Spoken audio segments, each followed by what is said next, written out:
제가 새신자반에서 항상 이야기하지만, 물에 빠져 죽어가는 사람에게 누군가가 손을 내미는 거죠. 우리는 죄에 빠져서 죽어가는 거예요. 나 스스로 그 죄의 문제를 해결할 수도 없고, 나 스스로 생명을 살릴 수가 없어요. 그런데 하나님께서 예수 그리스도를 통해서 나에게 손을 내미셨어요. 그 은혜를 인하여 믿음으로 말미암아, 그것이 이제 하나님의 은혜예요. 예수 그리스도를 통해서 우리에게 다가오신 거예요.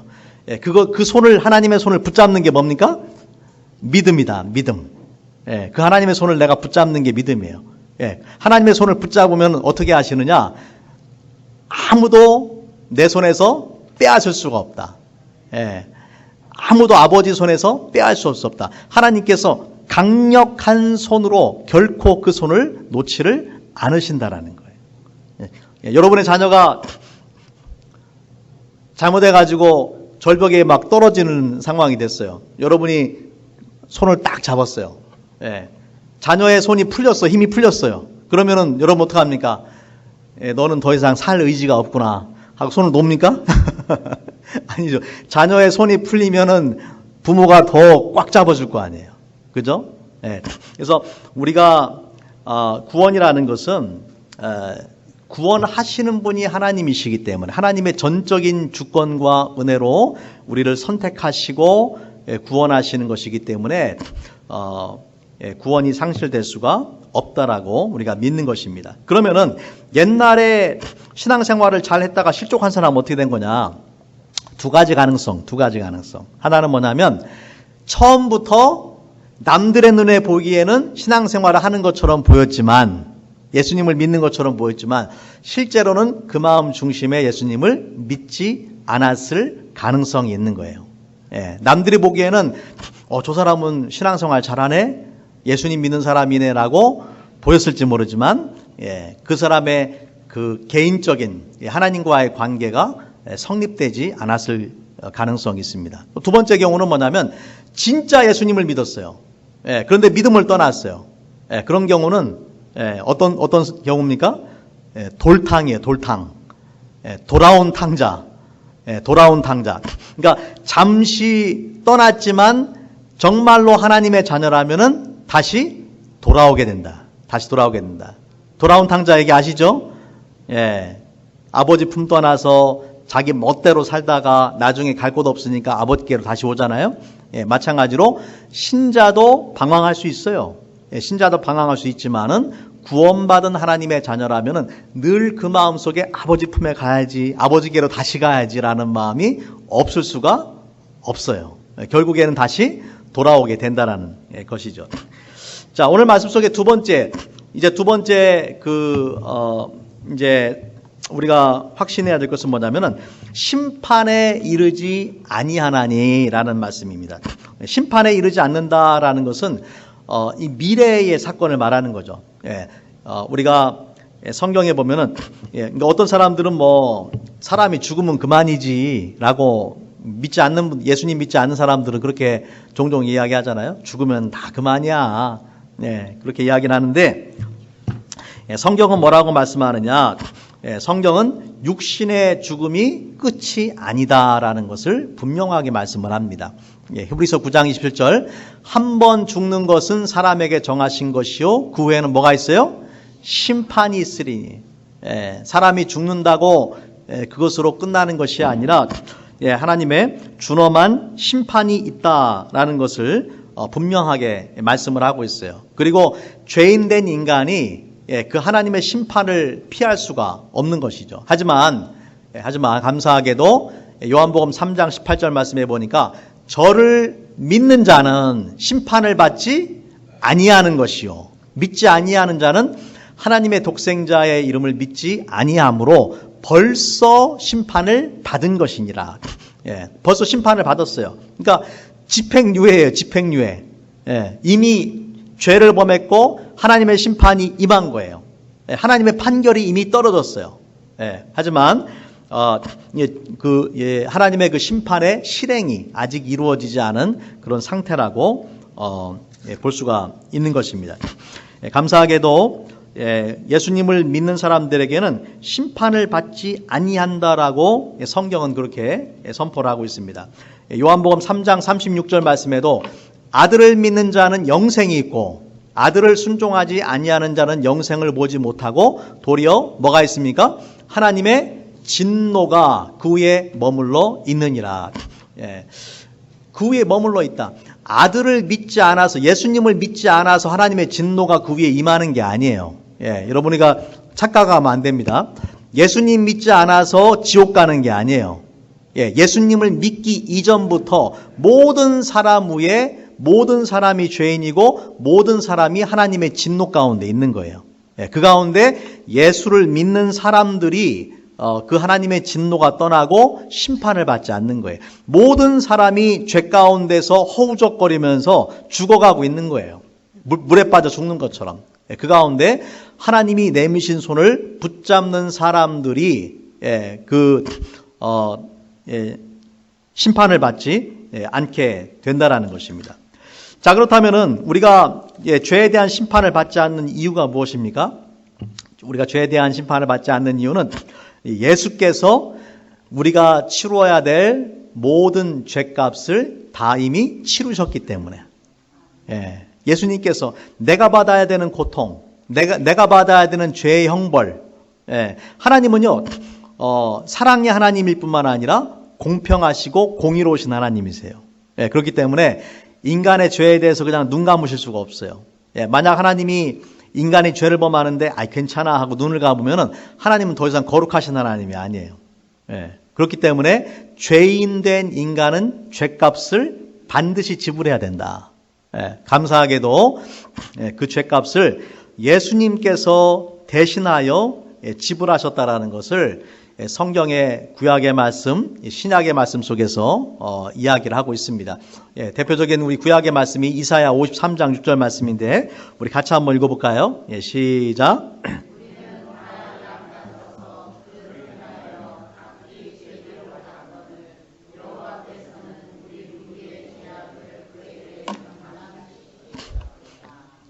우리가 어리석은 양처럼 각기 제 길로 갔다. 목자의 음성을 따라서 가지 않고 자기 마음대로 가는 거예요.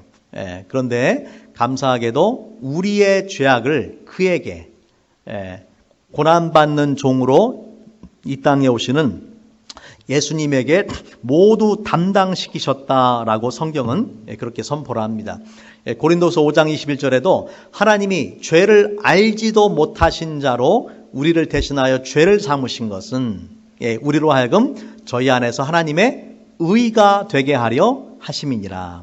다시 말하자면은 우리는 원래 죄인인데 예수님께서 우리의 그 죄의 모든 그 싹을 지불하셨기 때문에 형벌을 받으셨기 때문에 우리가 하나님 앞에 의인이 되었다라고 성경은 말씀하는 거예요. 내가 받아야 되는 형벌, 내가 받아야 되는 그 죄의 죄값을 예수님이 대신 지신 것입니다. 마치 뭐가 같냐면요, 여러분 산에서 막 불이 걷잡을 수 없을 정도로 막 번져요. 여기저기서 막 번지는데 나를 향해서도 막 그 불이 다가오고 있어요. 그럼 어떻게 해야 됩니까? 그 불을 피할 수가 없어요. 지금 사방에서 막 불이 점점 나를 향해 다가와요. 그럼 어떻게 해야 되겠어요? 내가 있는 주변을 불로 먼저 태워버리는 거예요. 내 주변을 불로 태워버리면은 불이 오다가 나 있는 곳까지 오질 않는 거예요. 왜 그렇습니까? 이미 다 타버렸으니까. 자, 무슨 말이냐면은 하나님의 무서운 진노와 심판이 모든 죄인들한테 임하는데 우리한테는 임하지 않아요. 왜 그렇습니까? 이미 그 죄값이 지불되었으니까. 마치 불탄 자리에 이미 불이 탔기 때문에 더 이상 탈 게 없잖아요. 마찬가지로 우리의 죄값이 이미 지불되었기 때문에 우리가 그 죄에 대한 심판과 형벌을 받지를 않는다라는 것입니다. 이것이 바로 예수님께서 우리를 위해서 행하신 일이에요. 구약의 6월절 어린 양, 여러분 그 이야기를 아시죠? 모든 유대인의 가정에, 모든 애굽의 사람들의 가정에 그 하나님의 그 심판이 임해서 장자가 죽는 그런 심판이 임했는데, 어린 양의 피를, 문설주에 바른 그 가정들에는 그 장자가 죽는 그것을 면했단 말이에요. 왜 그렇습니까? 그 어린 양이 대신해서 목숨을 버렸기 때문에. 근데 그 어린 양으로 오신 분이 누구예요? 6월절 어린 양으로 예수님께서 오셨죠. 그래서 예수님께서 나를 대신해서 십자가에 죽으신 것입니다. 자, 로마서 8장 1절 말씀해 보니까 이렇게 말씀을 합니다. 그러므로 이제 그리스도 예수 안에 있는 자에게는 결코 정죄함이 없나니. 결코 정죄함이 없다. 더 이상 우리를 죄인이라고 말하지를 않는다라는 거예요.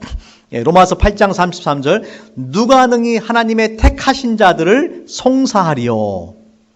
송사하리. 의롭다 하시는 이는 하나님이시니. 하나님이 재판관이 되시는 거예요. 그리고 그 누구도 예수를 믿는 자들을 죄인이라고 송사할 수가 없어요. 재판을 걸 수가 없어요. 왜냐하면 하나님께서 우리를 의롭다라고 이미 판단하시고 선포하셨기 때문에 그런 것이죠.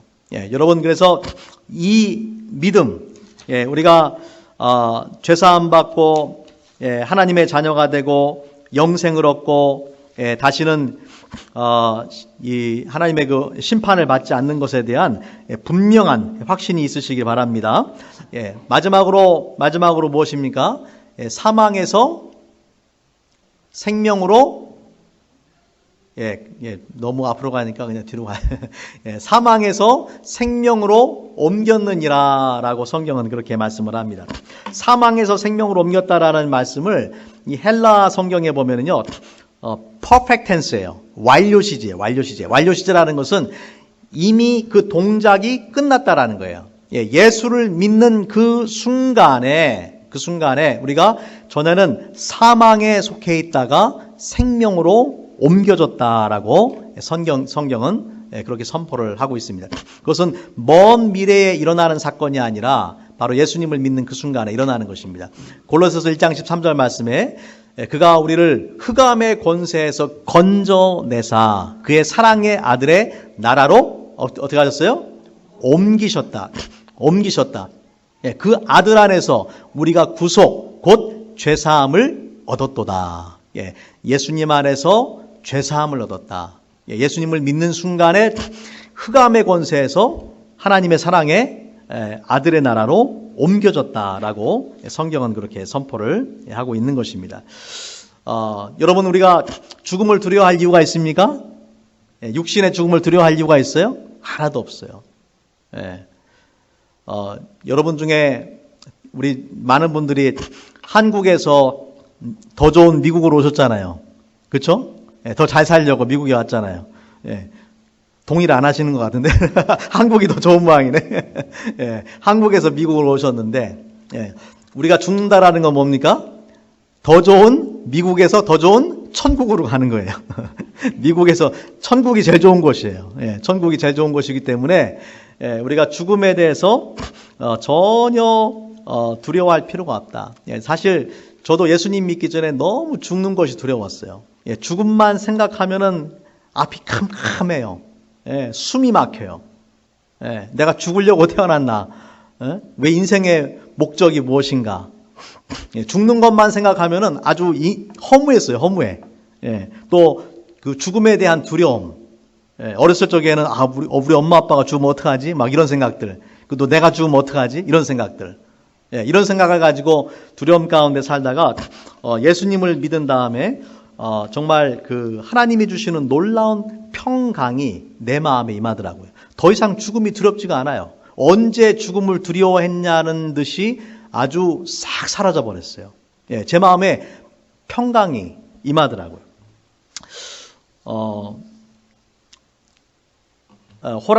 호레이티오 스패포드라는 분이 있습니다. 이분은 시카고의 변호사였고 또 성공한 비즈니스맨이었어요. 이분이 젊은 나이에 자기의 어린 아들을 잃었어요.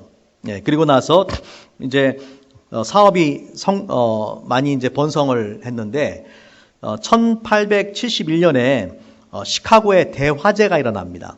시카고에 큰 화재가 일어나면서 그 당시에는 뭐 보험도 없고 소방서도 뭐 제대로 갖춰지지 않았기 때문에 이 시카고 화재는 아마 미국에서 제일 큰 그런 화재일 거예요. 그래서 많은 그 사업체들이 타고 이 미스터 스패포드도 이 레이크 미시간의 그 해변을 따라서 많은 부동산들을 가지고 있었는데 그것이 다 불타버렸어요.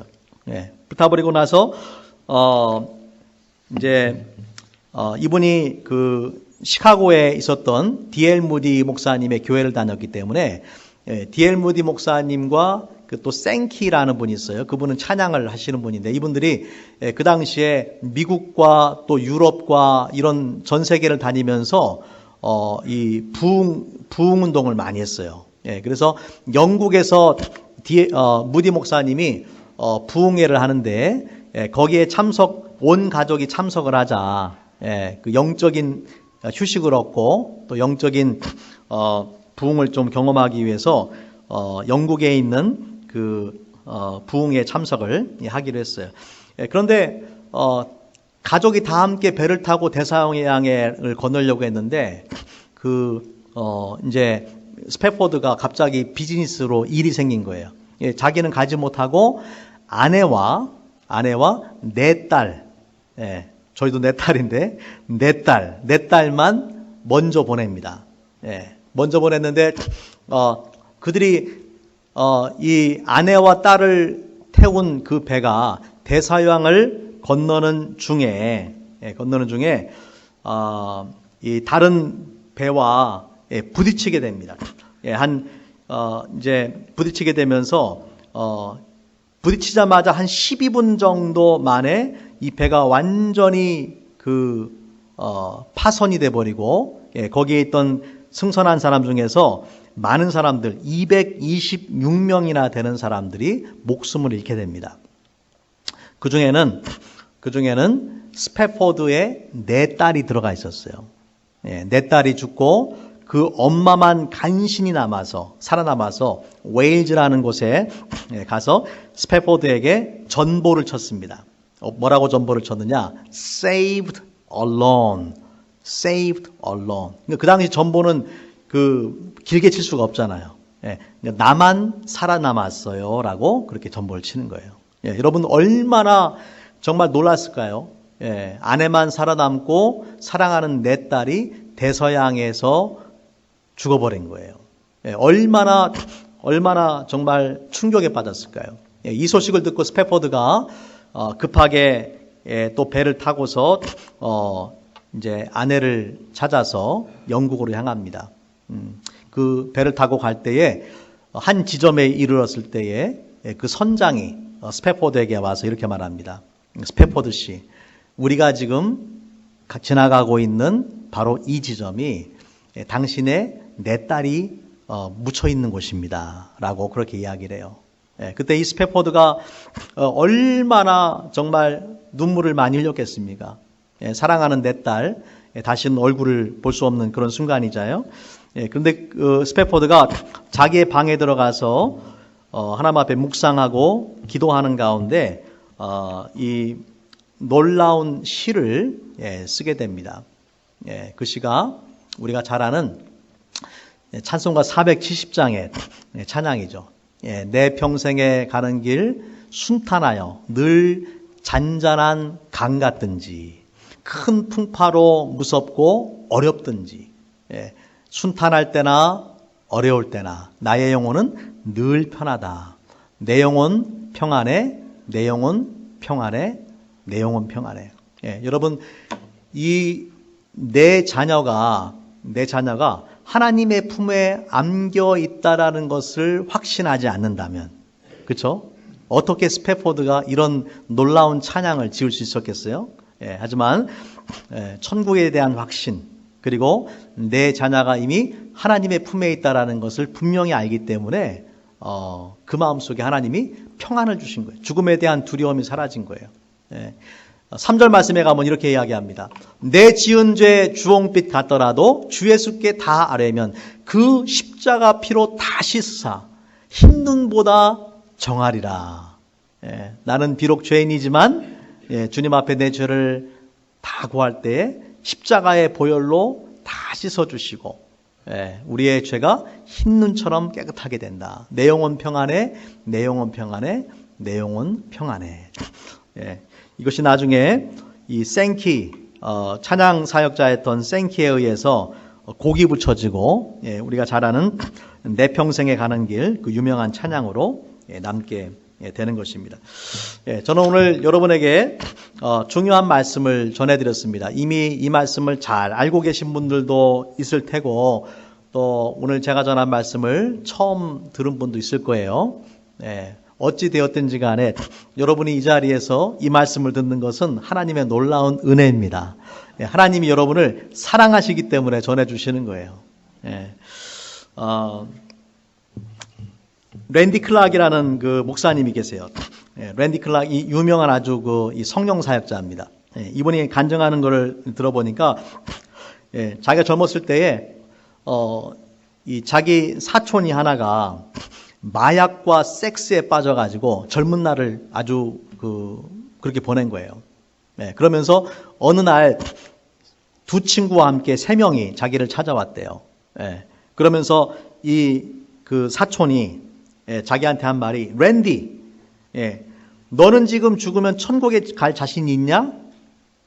나는 없어. 나는 없어. 그러나 나는 내 마음대로 살다가 30살이 되면은 그때부터 교회에 나가려고 그래. 그렇게 이야기를 했어요. 나는 천국 갈 자신 없어. 그런데 30살 되면 그때부터 교회 가려고. 그때까지는 내 마음대로 살다가 30살 되면 교회 갈 거야. 근데 안타깝게도 바로 그날 이 세 사람이 탄 차가 사고가 나서 그 사촌이 죽게 됩니다. 여러분, 우리의 인생은, 우리의 생명은 내 것이 아니에요. 내가 내 마음대로 할 수가 없어요. 중요한 것은 하나님께서 우리한테 기회를 주시는 그때에 예수님을 믿고 또 우리가 영생의 분명한 확신을 가지고 우리의 남은 인생을 하나님을 위해서 살아가는 것이 가장 큰 축복이라는 것이죠. 고린도후서 6장 2절의 말씀에 보면은 이렇게 말씀을 합니다. 내가 내게 은혜 베풀 때에 지금은 은혜 받을 때요, 지금은 구원의 날이로다라고 그렇게 말씀을 해요. 요 그림을 한번 보시면요, 여러분 위에 그림 뭡니까? Look, I stand at the door and knock. 요한계시록 3장 20절 말씀에 보면은 예수님께서 내가 문 밖에 서서 두드리노니 누구든지 내 음성을 듣고 문을 열면은 어떻게 하십니까? 내가 그에게로 들어가 그로 더불어 먹고 그는 나로 더불어 먹으리라. 그렇게 말씀을 하셨어요. Revelation chapter 3 verse 20 says that Here I am, I stand at the door and knock. If anyone hears my voice and open the door, I will come in and eat with that person and they with me. 예수님께서 여러분의 마음의 문을 계속 두드린 거죠. 나 좀 들여 보내줘. 내가 너의 삶 속에 들어가기를 원해. 내가 너의 인생의 주인 되기 원하고 너를 죄에서 구원하기 원하고 너에게 영생을 주기를 원해. 라고 예수님께서 계속 두드리시는 거예요. 그런데 이 두드림을 거부한 사람은 결국 어떻게 됩니까? 천국에 들어가지 못하고 천국 문을 두드리면서 Give me one more chance.